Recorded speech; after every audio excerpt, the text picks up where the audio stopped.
গোরস্থানের একটু মাটি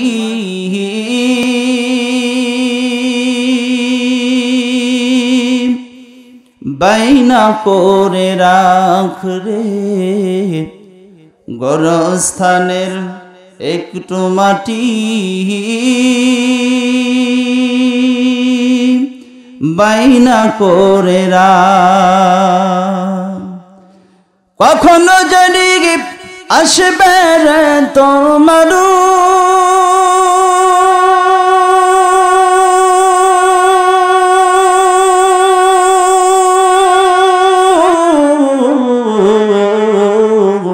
কখনো জানি আসবে রে তোর দুনিয়া সারার ডাক রে,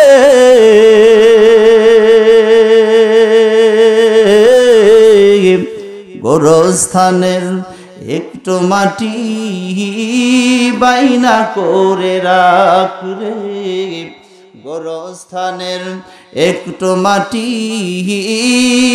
বাইনা করে রাখ। আপনারা অনেকেই জানেন আমার বাড়িটার যে রাস্তাটা, মানে রোড থেকে রাস্তায় নামবো অত দূরও পাই নাই, তার আগ মুহূর্তে বাজার থেকে গেলাম, কোনো সারা শব্দ নেই। কিন্তু যখন ওই জায়গায় গিয়েছি এত জোরে তাকবীর শুরু হয়েছে, মানে এত জোরে মিছিল শুরু হয়েছে। আমি কি ব্যাপার, কি হলো, ঘটনাটা কি? এখন পিছন দিকে তাকে কয় গোল হয়েছে। কি হয়েছে ভাই? এই কথা কয় না, কি হয়েছে? গোল হয়েছে। নাস্তিকদের খেলা দেখে, মুরতাদদের মুনাফিকদের খেলা দেখে ওখানে আমরা মুসলমানেরা আচ্ছা, ওখানে যারা ওই সিটির দোকানে বসছিল ওরা কি হিন্দু ছিল? কথা যদি আসতে বলেন তাহলে কথা বলা যাবে না, জোরে বলেন হিন্দু ছিল ওখানে? তো যে কথা বলতেছিলাম, এই নাস্তিকদের খেলা দেখে এত জোরে এরা কি করেছে, আওয়াজ দিয়েছে। আমি চিন্তা করলাম কি হলে, এখন পরে শুনলাম যে গোল হয়েছে। কোথাকার কোথায় খেলা হচ্ছে, সেই সমস্ত খেলা নিয়ে আজকে আমরা পাগল হয়ে গেছি। রাত 1টার সময় আজকে খেলা আছে, আজকে রাত 1টার সময় খেলা আছে এখানে।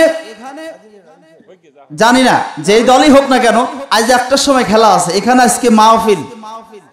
আপনারা বলেন যে গতকাল কি এক এক চাষটালের মধ্যে যে লোকগুলো আমি দেখলাম, আমার মনে হয় এক এক চাষটালের জায়গা হচ্ছে না, কমসে কম আপনাদের মতো এতগুলো হবে কি, তার থেকে হয়তো কিছু সংখ্যা কম হবে। এতগুলো মানুষ এত জোরে তাকবীর দিয়েছে গতকাল কি, আজকেও হয়তো ভাই 1টার সময় এরকম একটা অবস্থা হবে যে আজকে একটা বড় দলের কথা শুনলাম, হয়তো ব্রাজিল আর নইলে আর্জেন্টিনা খেলা আছে। ব্রাজিল সার করছে, ব্রাজিলের খেলা আছে। তো যাই হোক, সেই খেলাতে আজকে আমরা রাত জেগে জেগে খেলা দেখতেছি মুসলমান আমরা। কথা কন ঠিক না? ঠিক। আরে নাস্তিক মুরতাদদের খেলা, এটা তো সম্পূর্ণ না যায়, যেটা দেখাই যাবে না, সেইটা নিয়ে আমরা ওখানে ভিড় জমাইতেছি। অথচ এখানে কোরআনের মাহফিল এখনো পর্যন্ত দোকানপাটে আমি শুনলাম যে আমাদের যে আগ মুহূর্তে আলোচনা করলো আমার আগে মাহমুদুল হাসান হানাফি, ও বলতেছে যে ভাই আমি ওই পাশ থেকে এই পাশে আসতে আমার 20 থেকে 25 মিনিট টাইম লাগছে। তাহলে কতটা ভিড় আপনি চিন্তা করেন। ওখানে এত মানুষ, অথচ এই কোরআনের মাহফিলে মানুষ নেই। আফসোস করে আজকে কথাগুলো বলতে হয়। এই জন্য মেহেরবানি করে এখনো পর্যন্ত যেই সমস্ত মুসলমানেরা দোকানপাটের মধ্যে রাস্তাঘাটের মধ্যে আছেন, অতি তাড়াতাড়ি করে সবাই এসে বসে যান। আল্লাহ পাক সবাইকে কবুল করুক, সবাই বলে আমিন। তো ওই রকম আওয়াজ নয়, ওর থেকেও বেশি আওয়াজ, কারণ আমরা মুসলমান। কতক্ষণ ঠিক না? ঠিক। আমাদের আওয়াজও হতে হবে মুসলমানের মতোই, বিড়ালের মতো দিলে চলবে না, সিংহের মতো দিতে হবে। ঠিক আছে তো ইনশাআল্লাহ? এই জন্য কি আওয়াজ দিয়ে একটাবার কি তাকবীর দেওয়া যাবে? কতক্ষণ তাকবীর দেওয়া যাবে?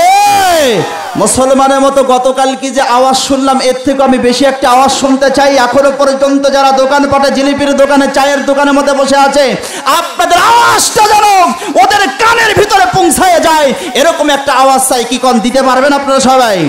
তাহলে একটা তাকবীর লাগান। লিল্লাহি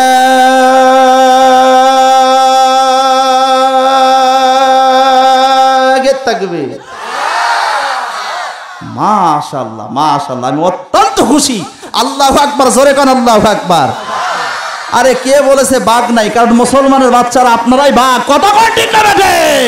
কারণ কাফেরদের হাতে কি ছিল? তরবারি ছিল। কাফেরদের কাছে বন্দুক ছিল। মুসলমানদের হাতে কোনো তরবারি নাই। তারা শুধুমাত্র নারায়ে তাকবীরের স্লোগানটা দিয়েছে। আর স্লোগান দেওয়ার কারণে কাফেরদের হাত থেকে ঝনঝন করে জমিনের মধ্যে তরবারিগুলো পড়ে গেছে। কতক্ষণ ঠিক না বেটে? এই জন্য এখনো পর্যন্ত মুসলমান যদি মুসলমানের মতো তাকবীর দিতে পারে, কাফের বেঈমানরা এখান থেকে পালাইতে বাধ্য হবে। কতক্ষণ ঠিক না? আর একটু জোরে বলেন, আর একটা বার লাগান, লিল্লাহি তাকবীর, নারায়ে তাকবীর, নাস্তিকতা নিপাত যাক, দিন ইসলাম জিন্দাবাদ, কোটি পানে কি আওয়াজ। খোদাদ্রোহী সার পাবে না, এই বাংলায় ঠাঁই হবে না, মুসলমানরা জেগেছে আজ। তলো তলো আওয়াজ তলো, জন কদমে সামনে চলো, সবাই মিলে একই তালে দাও না স্লোগান, নারায়ে তাকবীর, লিল্লাহি তাকবীর। আল কোরআনের আলো সব জায়গায় জ্বলো। খালি ঘরের মধ্যেই জ্বলাইলেন জীবন। ঘরের আলমারির ভিতরে উপরে রাখি দিয়েছেন, ওই ঘর জ্বলবি। কতক্ষণ জ্বলবি? ওই কোরআনের সাথে তো আমাদের সম্পর্ক রাখতে হবে, এই জন্য সব জায়গায় জ্বলাইতে হবে। কতক্ষণ ঠিক না বা ঠিক? আল কোরআনের আলো আবার কয় ঘরে ঘরে সব জায়গায় জ্বলো। আল হাদিসের আলো লিল্লাহি তাকবীর।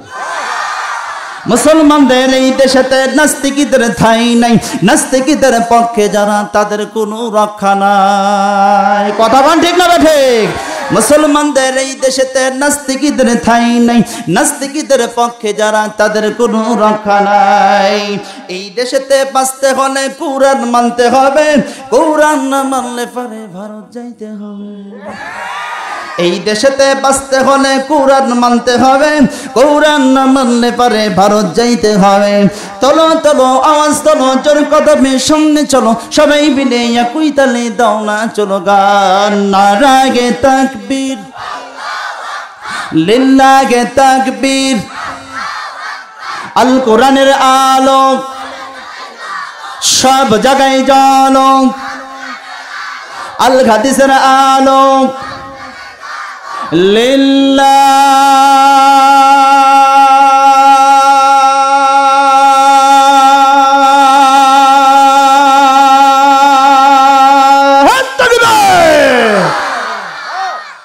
এজন্য এলাকার মানুষ যদি ভালো না বাসে, আসলে আলোচনা কি বাইরে চলবে? কতক্ষণ বাইরে চলবে? চলার কোনো প্রশ্নই আসে না। ওই বজলু কাকা একটা ওয়াজ করতে করতে অনেকদিন আগে একটা কথা বলেছিলেন যে আমি ঢাকাতে ওয়াজ করতেছি, নামাজের ওয়াজ। কিসের ওয়াজ? কথা কয় না। কিসের ওয়াজ? নামাজের ওয়াজ করতেছি। এমন সময় বলতেছে যে হুজুর ওয়াজ বন্ধ করেন। বলে কি? বলে আপনি এই ঢাকাতে এসে নামাজের ওয়াজ করতেছেন, আপনার জেলা কোথায়? কয় যে বগুড়া। কয় বগুড়া কি নামাজ পড়ে? সব মানুষ কি নামাজ পড়ে? কয় না, তা তো জানি না। কয় তো সব তো পড়ে না। কয় তাহলে আগে জেলা ঠিক করে। তো জেলায় চলে আসছে, এসে বগুড়াতে ওয়াজ করতেছে। এই ভাই, আপনারা যদি নামাজ না পড়েন তাহলে আমার ওয়াজ বাইরে চলতেছে, আপনাদেরকে নামাজ পড়তে হবে। তো কয় হুজুর আপনার থানা কোথায়? কয় কাহালু। কয় কাহালুর মানুষ কি সব নামাজ পড়ে? তো করছে না, কাহালুর সব মানুষ তো নামাজ পড়ে না। কয় কাহালু আগে ওই থানায় আগে লোক আগে ঠিক করে। কয় থানায় আসলাম, থানাতে কইলাম যে ভাই আপনারা যদি নামাজ না পড়েন আমার ওয়াজ বগুড়াতেও চলতেছে না। কয় হুজুর আপনার এলাকা কোন জায়গায়? কয় যে পাঁচ পীর। ওই ওনার বাড়ি যে জায়গায়, ওনার জায়গার নাম হলো পাঁচ পীর, কাহালু পাঁচ পীর। তো কইছে পাঁচ পীরের মানুষ কি নামাজ পড়ে? তো পাঁচ পীর আবার যায় ওয়াজ করতেছে। তো করছে যে ভাই আপনারা যদি নামাজ না পড়েন তাহলে আমার ওয়াজ থানায়ও খাচ্ছে না, জেলায়ও খাচ্ছে না, বাংলাদেশেই চলতেছে না। ভাই হুজুর আপনি এই এলাকায় আপনি ওয়াজ করতেছেন, আপনার বাসার কি সবাই নামাজ পড়ে? তো বাসায় যা করছে ভাই বেড়াদার আত্মীয় স্বজন যারা আছে ওদেরকে ডেকে নিয়ে এসে বলতেছে ভাই তোমরা যদি নামাজ না পড়ো আমার ওয়াজ কোথাও খাটতেছে না। তো এক পর্যায়ে কয় আমার বাবা আমার দিকে তাকায় মুস্কি মুস্কি হাসতেছে। তো বাবার দিকে আমিও তাকাচ্ছি, বাবাও আমার দিকে তাকায় হাসতেছে। তো বাবা ডাক দিয়ে বলতেছে এই বুঝলু তুই কি ঠিক মতো নামাজ পড়িস? তুই হয়তো মাঝে মধ্যে দেখি যে ফজরের নামাজ পড়িস না। কথা বুঝতে পারছেন? উনি ওয়াজ করতে করতে কথাটা বলেছেন, কিন্তু উনি বাস্তব নিয়ে কথা বলে, এত সুন্দর একটা যুক্তি দিয়েছে। কথা বুঝতে পারছেন? আমার ইসলামের দাওয়াত দিয়ে, দীর্ঘদিন ইসলামের দাওয়াত দিয়ে তিনি চলে আসতেছেন বাসার দিকে। হঠাৎ করে তাকায়া দেখে একজন ফকির জোরে বলেন কি? আর একটু জোরে। আলোচনা কিন্তু স্টার্ট করলাম, খুব গভীর মনোযোগ দিতে হবে। এরকম মজা দিয়ে দিয়ে আপনাদের সামনে আলোচনা করবো, কি খারাপ লাগবে আপনাদের? একটু খেয়াল করেন তো। ফকিরটা কি করতেছে? ওখানেই একেবারে মরার মতো রয়েছে। হযরত আলী কাররামুল্লাহ চিন্তা করলেন, বোধহয় ফকিরটা মারাই গেছে। তো মারা যায় আর যাই থাকুক না কেন, আমরা কি করব? এটা লোকটা যে মারা গেছে এটা আমরা যাচাই করার জন্য কি করব? সর্বপ্রথমে বিশ্বনবী আমাদেরকে সেই শিক্ষাও দিয়ে গেছেন, সেটা হলো প্রথমে সালাম দিতে হবে। জোরে বলেন কি? সালাম কি দিতে হবে? সালাম দিতে হবে। সালাম দিচ্ছে, আসসালামু আলাইকুম ইয়া আবদি। একবার, দুইবার, তিনবার যখন সালাম দিয়েছে, তিনবারের পরে ডাক দেয়া বলতেছে, সালাম টালাম থাও, 3 দিন না খেয়ে আসি, তাড়াতাড়ি করে খাবার দাও। এই খেয়াল করেন, অ্যাটেনশন, খুব গভীর মনোযোগ লাগান। ফকির কি বলতেছে? সালাম টালাম রাখো, 3 দিন না খেয়ে আসি, অতি তাড়াতাড়ি খাবার দাও। হযরত আলী কাররামুল্লাহ ডাক দেয়া বলতেছে যে, ফকির ভাই, আমার কাছে তো কোনো খাবার নাই, খাবার যদি খাইতেই হয় একটু দূরেই আমার বাড়িতে গেলে পারে তোমাকে খাবারের ব্যবস্থা করে, একটু চলো আমার সাথে, হেঁটে চলো, আমার বাড়ির সামনে যাই।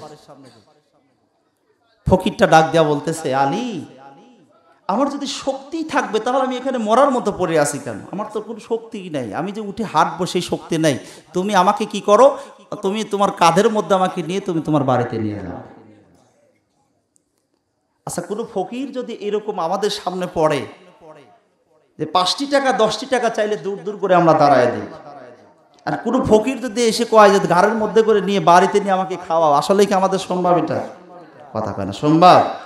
কিন্তু হযরত আলী কাররামুল্লাহ এত রাগ হয়েছে, বুঝছেন, এত রাগ হয়েছে যে আমি সালাম দিলাম, সালামের জবাব না নিয়ে এই বেটা বলতেছে আমাকে তাড়াতাড়ি খাবার দাও, আবার আমাকে বলতেছে বাড়িতে কি করো, আমাকে কি করো, কাঁধে করে নিয়ে যাও।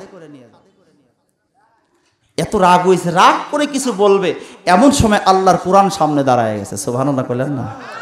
আর একটু জোরে বলেন, ওয়া আম্মাস সাইলা ফালা তানগার। মারহাবা কোন। সাইলকারী ব্যক্তিকে ধমক দেওয়া যাবে না, তাড়ায় দেওয়া যাবে। কুরআন যখন সামনে দাঁড়ায় গেছে, এমন সময় হযরত আলী কাররামুল্লাহ ফকিরটাকে তুলে কাঁধের মধ্যে নিয়ে বাড়ির সামনে নিয়ে গেছে। সুবহানাল্লাহ কোন। হযরত আলী কাররামুল্লাহ ফকিরটাকে কাঁধের মধ্যে লইয়া বাড়ির সামনে যায় উপস্থিত হয়েছেন। এমন সময় চিন্তায় পড়ে গেছেন, ফকিরটাকে আমি কোথায় শোয়াই দেই, কারণ শরীরে কোনো বল নাই। ঘরের ভিতরে তো নিতে পারতেছে না, কারণ ঘরের ভিতরে পর্দা নিশিনী তার স্ত্রী মা ফাতিমাতুজ জোহরা রাদিয়াল্লাহু তাআলা আনহা রয়েছে। ঘরের দরজার সামনে কেমন করে ফকিরটাকে কি করবে, শোয়াই দিবে, চিন্তা করতেছে কার উপরে শোয়া আমি দেই। এমন সময়ের মধ্যে হযরত আলী কাররামুল্লাহর মনে পড়ে গেছে তার কাছে সবচাইতে পছন্দনীয় চাদর রয়েছে। ওই চাদর হযরত আলী কাররামুল্লাহর পছন্দনীয়, এই চাদর কাউকেই তিনি দেন না। তিনি বলতেছেন, মনে মনে চিন্তা করতেছেন, এই ফকিরকে আমি অবহেলা করতে পারবো না, কারণ কুরআন আমার সামনে। সঙ্গে সঙ্গে কি করলেন, হযরত আলী কাররামুল্লাহ তার যে পছন্দনীয় চাদর ছিল, চাদরটাকে বিছাইয়া দিলেন। সুবহানাল্লাহ, আস্তে কর, আর একটু জোরে কর। চাদরটাকে বিছাইয়া দিস, চাদরটাকে বিছাইয়া দিয়ে ফকিরটাকে ওখানে শোয়া দিলেন। হযরত আলী কাররামুল্লাহ ঘরের দরজার সামনে যায় সালাম দিচ্ছেন, আসসালামু আলাইকুম ইয়া আহলাল বাইত, আসসালামু আলাইকুম ইয়া আহলাল বাইত, আসসালামু আলাইকুম ইয়া আহলাল বাইত। 3বার সালাম দিয়েছে। আমার বন্ধু আহবাব, ঘরের ভিতর থেকে হযরতে মা ফাতিমাতুজ জোহরা রাদিয়াল্লাহু তাআলা আনহা ঘরের দরজাটা খুলে দেওয়ার জন্য এত জোরে আসতেছেন, এত দ্রুত আসতেছেন, আসতে লেগে উচিত লাগে ফাতিমাতুজ জোহরা রাদিয়াল্লাহু তাআলা আনহা ঘরের মধ্যেই পড়ে গেলেন। ঘরের মধ্যেই উচিত লেগে ঘরের মধ্যেই পড়ে গেছে।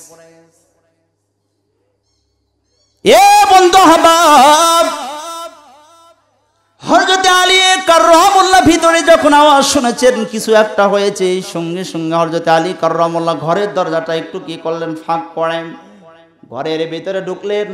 ঢুকে দেখে ফাতিমা তো জোহরা রাদিয়াল্লাহু তাআলা আনহা কি করেছেন, শুয়ে পড়েছেন, পড়ে গেছে।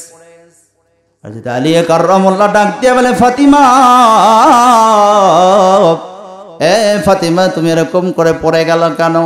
কি জন্য তুমি এরকম করে পড়ে গেলে?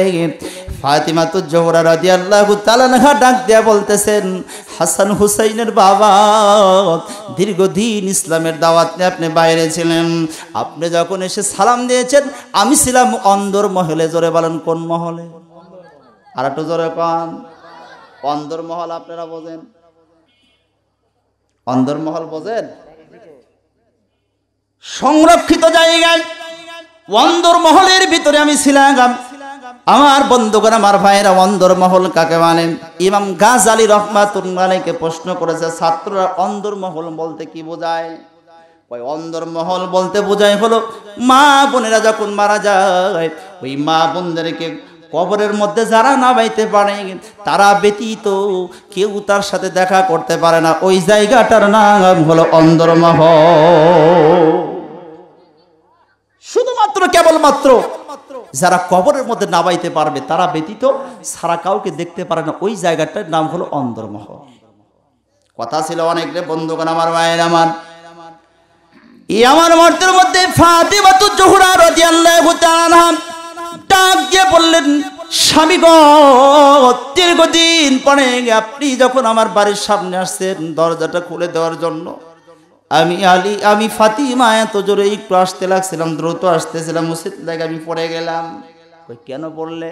কই পড়ার কারণ হলো আজ 3 দিন ফাতিমার পেটের মধ্যে কোনো খানা না।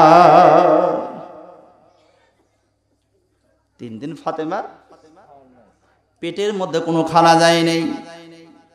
হাসান হুসাইনের বাবা, আপনি শুনে রেখে দেন, জেনে রেখে দেন, আমার 2টা সন্তান ইমাম হাসান হুসাইন আজ 2 দিন পর্যন্ত তাদের পেটের মধ্যে কোনো খানা যায় নাই। তারা শুয়ে আছে বটে, কিন্তু তাদের পেটের মধ্যে কোনো খাবার নাই, তার কোনো ঘুম নাই। এ বন্ধু আহবাব, এমন মুহূর্তের মধ্যে আলী কাররামাল্লাহ আল্লাহর দিকে তাকায় ডাক দেয়া বলেন, আল্লাহ, আয় আল্লাহ তাআলা, আমি এখন কি করব? আমার ফাতেমা 3 দিন না খেয়ে আছে, আমার 2টা সন্তান ইমাম হাসান হুসাইন 2 দিন না খেয়ে আছে। ও আল্লাহ, ইমাম হাসান হুসাইন না খেয়ে থাক, আমার এটাতে কোনো আসে যায় না, আমার ফাতেমা না খেয়ে আছে এতে কোনো আসে যায় না, কিন্তু আমার ঘরের দরজার সামনে যে ফকির রয়েছে, ফকিরকে খাদ্য দেওয়ার কথা বলে ঘরের সামনে নিয়ে আসলাম, আমি এখন কি করব? আয় আল্লাহ তাআলা, আমি এখন কি করব? এ বন্ধু আহবাব, এমন সময় আল্লাহর কোরআনুল কারীম সামনে আসছেন, আল্লাহর কোরআনুল কারীম থেকে তেলাওয়াত শুরু করে দিয়েছেন, ইয়া আইয়ুহাল্লাযীনা আমানুস্তাঈনু বিস-সাবরি ওয়াস-সালাহ ইন্নাল্লাহা মা'আস সাবিরিন।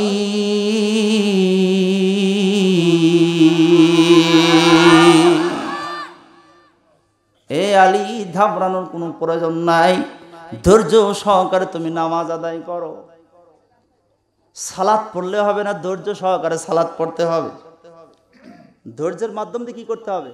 অ্যাটেনশন, খুব গভীর মনোযোগ লাগান। ধৈর্যের মাধ্যম দিয়ে সালাত আদায় করতে হবে। আসলে কি আমরা যখন মসজিদে যাই ধৈর্য থাকে? কথা কয় না, ধৈর্য থাকে? মসজিদের মধ্যে গেলে তাড়াহুড়া শুরু করে দেয়। মসজিদে আসরের নামাজ 4টায়, জোরে বলেন কয়টায়? 5 মিনিট মসজিদে 5 মিনিট আগে ঢুকছে, ঢুকে একবার হাতের দিকে তাকায়, একবার মোবাইলের দিকে তাকায়, একবার দেওয়াল ঘরের দিকে তাকায়, একবার ডিজিটাল ঘড়ির দিকে তাকায়। একজন পিছন পাশের থেকে ডাক দেয়া বলে, কি ব্যাপার তুমি খালি তাকানো তো কোনো করতেছো কেন? একবার ঘড়ি তাকাও, একবার মোবাইল তাকাও, কারণটা কি? কিছুই তো বুঝলাম না। আরে ভাই রে, এত বড় দিনটা যাচ্ছে না, মাত্র কয় মিনিট? এই কথা কয় না, কয় মিনিট? 5 মিনিট সহ্য হয় না, ওখান থেকে নামাজ পড়ে বের হয়ে এসে চাষটলের মধ্যে ঢুকে বলে এই যে যাচ্ছে নির্বাচন, ইউনিয়ন পরিষদের নির্বাচন, কাকে ভোট দেওয়া যাবে, কাকে কি করা যাবে, কত রকম সমালোচনা, ব্রাজিল আর্জেন্টিনার খেলা, কে পারবে কে জিতবে, এইটালি ঘন্টার পর ঘন্টা চলে যায়। আমার বন্ধুগণ ওখানে বিরক্ত বোধ হয় না, কিন্তু মসজিদের মধ্যে গেলেই ধৈর্য হয় না। এই জন্য ধৈর্য সহকারে সালাত আদায় করতে হবে। কথা কোন ঠিক না বা ঠিক ভাই? ধৈর্য সহকারে নামাজ আদায় করতে হবে, ধৈর্য সহকারে। হযরত আলী কাররামুল্লাহ নামাজ পড়লেন। আমার বন্ধুগণ এক নিয়তে ধৈর্য সহকারে সালাতুল হাজত 4 রাকাত নামাজ পড়েছেন। জোরে বলেন কয় রাকাত? আর একটু আওয়াজ দিয়ে বলেন কয় রাকাত? সালাতুল হাজত 4 রাকাত। এবার কি করলেন? 4 রাকাত নামাজ পড়লেন। নামাজের মধ্যে আল্লাহর কাছে চাওয়া আছে না নাই? কথা কোন আছে না নাই? ইয়্যাকা না'বুদু ওয়া ইয়্যাকা নাস্তাঈন।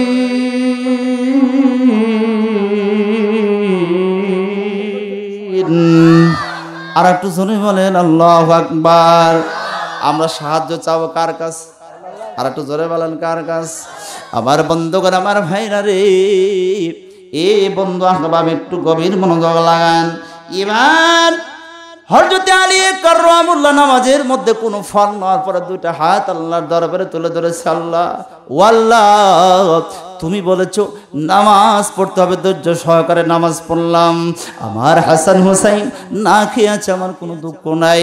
আমার ফাতেমা 3 দিন না খেয়ে আছে, আমার কোনো কষ্ট নাই। কিন্তু আমার ঘরের দরজার সামনে যে ফকিরকে আমি নিয়ে আসছি, ফকিরকে আপনি কেমন করে তাড়ায় দেই? আল্লাহ তুমি খাবারের ব্যবস্থা করে দাও। আমার বন্ধু আহবাব এমন মুহূর্তের মধ্যে দোয়াটাও শেষ হয়েছে, সঙ্গে সঙ্গে আল্লাহ পাক জান্নাত থেকে 1 টুপলি ভরা জান্নাতের খাবার পাঠাইয়া দিয়েছে। চিল্লায় বল আল্লাহু আকবার। জান্নাতি খাবার 1 টোপলা চলে আস। জান্নাতি খাবারটা লইয়া হযরত আলী কাররামুল্লাহ ঘরের থেকে বের হস। আর মনে মনে চিন্তা করতেছে, আমার হাসান হুসাইন না খেয়ে আস, ওদেরকেও দেওয়ার দরকার। কিন্তু বারবার করে আঘাত করতেছে। আমার হাসান হুসাইন থেকে ওই যে আমি যে পথিককে, আমি যে ফকিরকে আমার ঘরের দরজার সামনে নিয়ে আসলাম, ওই ফকিরের জন্য আগে খাবারের ব্যবস্থা করা লাগবে। আমার বন্ধুগণ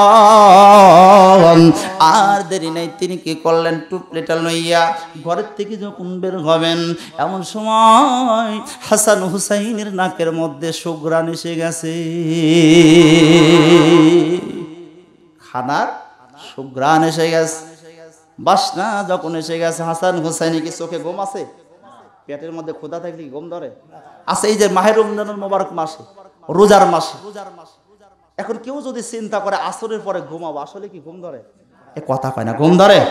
আসরের পরে কি ঘুম লাগে? কারণ যতই ঘুমানোর চেষ্টা করেন, পেটের মধ্যে যখন মোচড় দিচ্ছে, পেটে ক্ষুধা, আসলে ওই কি করা যাবে না, ওই সময় ঘুম ধরবে। কথা কোন ঘুম ধরবে? আমার বন্ধুগণ, আমার ভাইয়ের একটু গভীর মনোযোগ লাগান।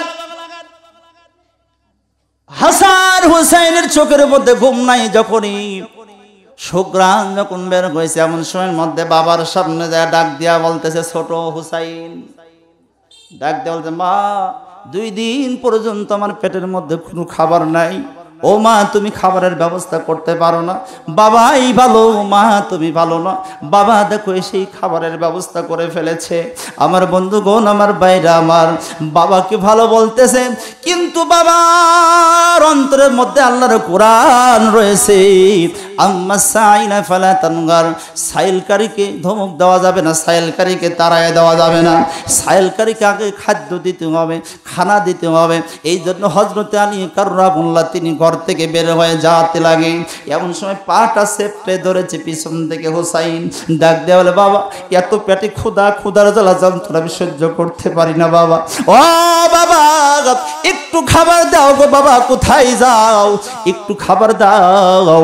আমার বন্ধুগণ, আমার ভাইরা, এমন মুহূর্তের মধ্যে হযরত আলী কাররামুল্লাহ পাটা এরকম করে জ্যানটা দিয়েছে, পাটা যখন একটু ছুটে দেওয়ার মতো করেছে, সঙ্গে সঙ্গে হযরতে হুসাইন রাদিয়াল্লাহু তাআলা একটু ছিটকায় পড়লেন, দূরে যায় পড়লেন। আবার হুসাইন পাটা চেপে ধরে বলে, বাবা ও বাবা, তুমি ভালো, মা ভালো নয়, কিন্তু বাবা তুমি আমাকে লাথি দাও কেন গো বাবা? আজ 2 দিন পর্যন্ত আমার পেটের মধ্যে কোনো খানা নাই, একটু খানাটা একটু আমাকে ব্যবস্থা করে দিও, একটু খাবারের ব্যবস্থা করে দাও। এমন মুহূর্তের মধ্যে আবার যখন ঝাংটা দিবে, হযরত হুসাইন আলীর সামনে দাঁড়ায় ডাক দেয়া বলতেছে, ও বাবা, আপনি আমাকে তাড়ায়া দিচ্ছেন, আপনি আমাকে ফালায়া দিচ্ছেন, আপনি কি আমাকে চেনেন? আর একটু জোরে, আরো জোরে, আপনি আমাকে ধ্যানটা দিয়ে ফালাইয়া দিচ্ছেন, আপনি কি আমাকে চেনেন? আমি হুসাইনকে। সুবহানাল্লাহ বললেন না? আপনি কি আমাকে চেনেন? এই কথা যখন বলছে, সঙ্গে সঙ্গে হযরত আলী থমকে দাঁড়ায় গেছে। সর্বনাশ, আমার সন্তান বলতেছে আমি নাকি তাকে চেনি না। আচ্ছা, হযরত আলী কি হযরত হুসাইনকে চেনে না রে ভাই? কথা কর না, কে চেনে না? এমন কথা বলেছে, ও বাবা, আপনি কি আমাকে চেনেন? আপনি কি আমাকে চেনেন? আপনি আমাকে বারবার করে কেন ফেলায় দিচ্ছেন? আপনি কি আমাকে চেনেন? এ হুসাইন, কি বলতে চাস? আমি তোকে চিনব না মানে? অবশ্যই তোকে আমি চিনি, চিনব না কেন? কারণ তুই তো আমার সন্তান। ভাই তুমি, আপনি গো, ও বাবা, আপনি যদি জানতেন আমি কে, তাহলে আমাকে এরকম করে জামটা দিয়ে ফেলায় দিতেন না। আল্লাহু আকবার। তোমাকে চিনি না মানে? তুমি আমার সন্তান, তোমাকে চিনব না? তাহলে যদি আমাকে চেনোই গো বাবা, তাহলে কেন আমাকে তুমি ধমক দিচ্ছ, তুমি আমাকে ফালাইয়া দিচ্ছ? আবার বন্ধুগণ আমার ভাইয়েরা, সেই রবি নাতি ইমাম হুসাইন রাদিয়াল্লাহু তাআলা ডাক দিয়া বলতেছে, নো বাবা, তুমি আমাকে চেনো না? আমি সেই হুসাইন, আমি সেই হুসাইন, যেই হুসাইনকে তুমি দূর দূর করে আমাকে তাড়ায় দিচ্ছ গো না। তুমি আমাকে তাড়ায়, তুমি বাবা আমাকে এরকম করে ফেলিয়ে দিও না, কারণ তুমি আমাকে ভালো করে চেনোই না। আর একটা ওয়াজ আছে, ওই ওয়াজটা করতে গেলে আমি সময় পাবো না, কারণ সময়ের বড় অভাব। আমার বন্ধুগণ আমার বাইরা, আমার 5 মিনিটের মধ্যে ওটুকু বলেই তারপর আমি মূল আলোচনায় যাবো। ফকিরের কি হলো, কি কম দৃশ্য জানার দরকার আছে না নাই? কথা কন্যাকে আছে না নাই? ফকির কিন্তু হযরত আলী কাররামাল্লাহর ঘরের দরজা, এই দিকে কিন্তু ঘটনাগুলো ঘটে যাচ্ছে। আমার বন্ধুগণ আমার ভাইরা, এ বন্ধু, একটু গভীর মনোযোগ দিয়ে কথাগুলো একটু খেয়াল করো। আলহামদুলিল্লাহ, আল্লাহু আকবার আমরা বলতেও কষ্ট করি, একটু জোরে কন তো আলহামদুলিল্লাহ। আর একটু জোরে বলেন আলহামদুলিল্লাহ। আলহামদুলিল্লাহ বলে লাভ না লস? কেমন লাভ জানেন আপনারা? আলহামদুলিল্লাহ বলে কেমন লাভ? হযরত নূহ আলাইহিস সালাতু ওয়াস সালাম, নবীর নাম কি? কথা কয় না। নূহ আলাইহিস সালাতু ওয়াস সালাম নৌকা বানাচ্ছে। নৌকা, জোরে বলেন কি? আরে এই বাংলাদেশি নৌকা না, আমাদের নৌকা না, এটা হলো কি? নূহুর নৌকা। জোরে বলেন কোন নৌকা? নূহুর নৌকা। নৌকা বানাচ্ছে একজন বুড়ি, এরকম করে খটস খটস করে মানে হামুগুড়ি দিয়ে লাঠিলি খটস খটস করে নূহ আলাইহিস সালাতু ওয়াস সালাম যা ডাক দাও, এই নূহ তুমি কি করতেছো? ওই বুড়িমা নৌকা বানাই। ওই নৌকা কি হবে? একটা প্লাবন হবে, বৃষ্টি হবে। বৃষ্টি হলে পরে যারা শুধুমাত্র ইমানদার, যারা মুমিন, যারা কোরআনকে বিশ্বাস করবে, তারাই একমাত্র কি করবে? নৌকার উপরে উঠবে। আর যারা বেঈমান, যারা কোরআনকে বিশ্বাস করে না, আলেম ওলামাদেরকে দেখতে পারে না, যারা শুধুমাত্র আল্লাহর নবীকে দেখতে পারে না, তারা কি হবে? নূহকে দেখতে পারে না, আল্লাহকে দেখতে পারে না, তারা ধ্বংস হয়ে যাবে। বুড়িমা সঙ্গে সঙ্গে পড়ে নিলেন, লা ইলাহা ইল্লাল্লাহু নূহু নবী আল্লাহ। ডাক দিয়ে বলে, নূহ তোমার উপরে কালেমা পড়ে নিলাম। ও নূহ, তুমি আমাকে কথা দাও, তুমি কে নৌকাতে আমাকে নিবে? ভাই বুড়িমার টেনশনে কোনো প্রয়োজন নাই, আমি নিজে হাতে হাতটা ধরে তোমাকে আমি নৌকায় তুলে নেব। জোরে বলেন না একটাবার সুবহানাল্লাহ। নৌকাতে তুলে নেব, টেনশনের প্রয়োজন নাই। বুড়ি চলে গেছে, প্লাবন হয়ে গেল। প্লাবন হওয়ার পর নৌকার উপরে উঠল, সবাই উঠে। নৌকাটা আবার 40 দিন পর, জোরে বলেন কয়দিন পর? 40 দিন পর যদি পাহাড়ের সামনে যখন কি করলেন, থেমে গেলেন। এমন সময় আল্লাহ ডাক দেন, নূহ খবর কি? কয় আল্লাহ গো, যারা শুধুমাত্র কালেমা পড়েছে, তোমার নবী নূহকে বিশ্বাস করেছে, তোমাকে বিশ্বাস করেছে, তোমার কিতাবকে বিশ্বাস করেছে, তারাই একমাত্র নৌকার উপর উঠছে, তারাই বেঁচে আছে। আর যারা তোমার নবী নূহকে বিশ্বাস করে নাই, কিতাবকে বিশ্বাস করে নাই, তোমাকে বিশ্বাস করে নাই, সব মানুষ ধ্বংস হয়ে গেছে। আল্লাহ ডাক দেন, নূহ আজগবি কোনো কথা বলা যাবে? কথা কন, আজগবি কোনো কথা বলা যাবে? কয় আজগবি কথা কি আল্লাহ? কয় ওই বুড়ির খবর কি? সুবহানাল্লাহ বললেন না? আর একটা জোরে কন সুবহানাল্লাহ। কয় ওই বুড়ির খবর কি? কয় আল্লাহ ওই বুড়ির কথা তো মনেই নাই। বুড়ির কথা কথা কন না, বুড়ির কথা আল্লাহ বুড়ির কথা তো মনেই নাই। এই জন্য তো তোমাকে আমি বললাম আজগবি কোনো কথা বলা যাবে? কথা কয় না, আজগবি কোনো কথা বলা যাবে না। তদন্ত ছাড়া কাউকে কোনো দোষ দেওয়া যাবে না, কথাও বলা যাবে না। কথা কন ঠিক না ঠিক? আজকে আমরা অনেকেই আছি সমালোচনা করতে আমরা পারদর্শী, আমরা কিন্তু সমালোচনা করি, দোষ আছে কি না আছে তদন্ত ছাড়াই আমরা কিন্তু দোষারোপ করে আজকে আমরা আলেম ওলামাদেরকে জেলখানার মধ্যে কয়েদে করি। কথা কন ঠিক না ঠিক? ভাই কথা কন না কে? তদন্ত করে কথা বলতে হবে। কথা কন ঠিক না ঠিক? ওই বুড়ির খবর কি? নূহ আর দেরি নেই, একটা দৌড় মেরে বুড়ির ঘরের দরজার সামনে যা তাকায়া দেখে, ঘরের সামনে যা তাকায়া দেখে একেবারে যেমন ঘর তেমনই আছে। সুবহানাল্লাহ কন, যেমন ঘর তেমনই আছে। এমন মুহূর্তে নূহ আলাইহিস সালাতু ওয়াস সালাম ডাক দিয়ে বললেন, বুড়িমা। কি বলে ডাকছে ভাই? ও বুড়িমা, বুড়িমা বলে যখন ডাক দিলেন, বুড়িমা সঙ্গে সঙ্গে টুপলি নিয়ে, টুপলি আছে না, টুপলাটা নইয়া এবার বাহিরে বলে আর বাহিরে চলে আসছেন।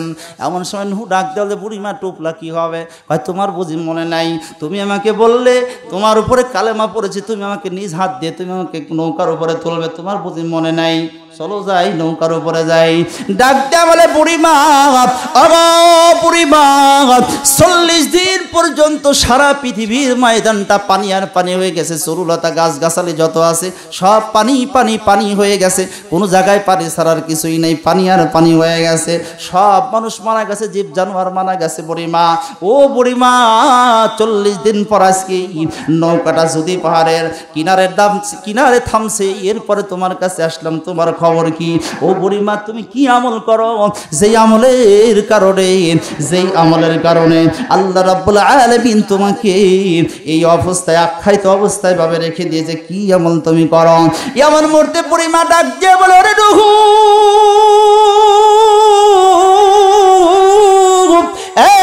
তোমার বুঝি মনে নাই?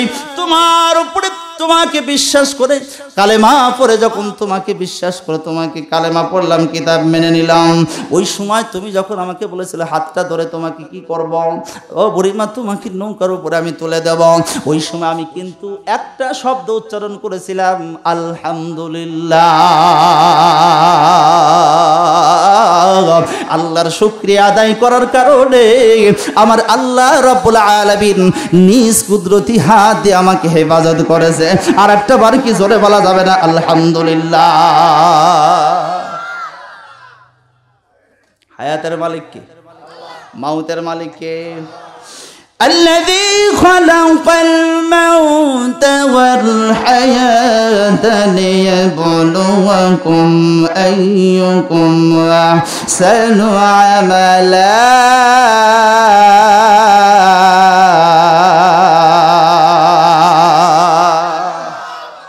মাশাআল্লাহ। হায়াত এবং মাউতের মালিক জোরে বলেন কে? আমার বন্ধুগণ, আমার বাইরে একটু গভীর মনোযোগ লাগান।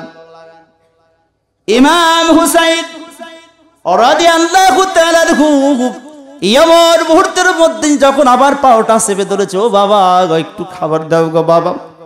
হযরত আলী কাররামুল্লাহ ডাক দিয়া বলতেছে, রে বাবা হুসাইন, আমারও মন চায় তোমাকে খানা দেই। এ বাবা হাসান, তোমাকে খাদ্য দেই।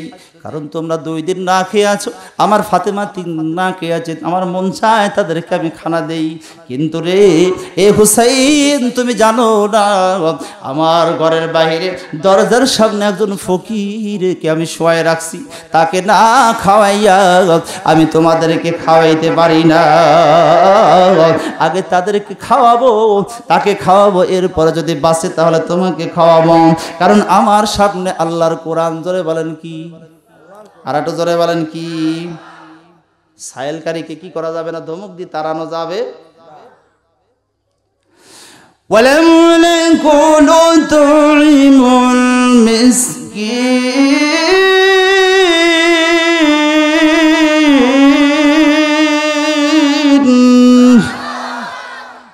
যারা মিসকিন তাদেরকে ধমক দিয়ে তাড়া দেওয়া যাবে? অথচ আজকে সিস্টেমটা হয়ে গেছে অন্যটা।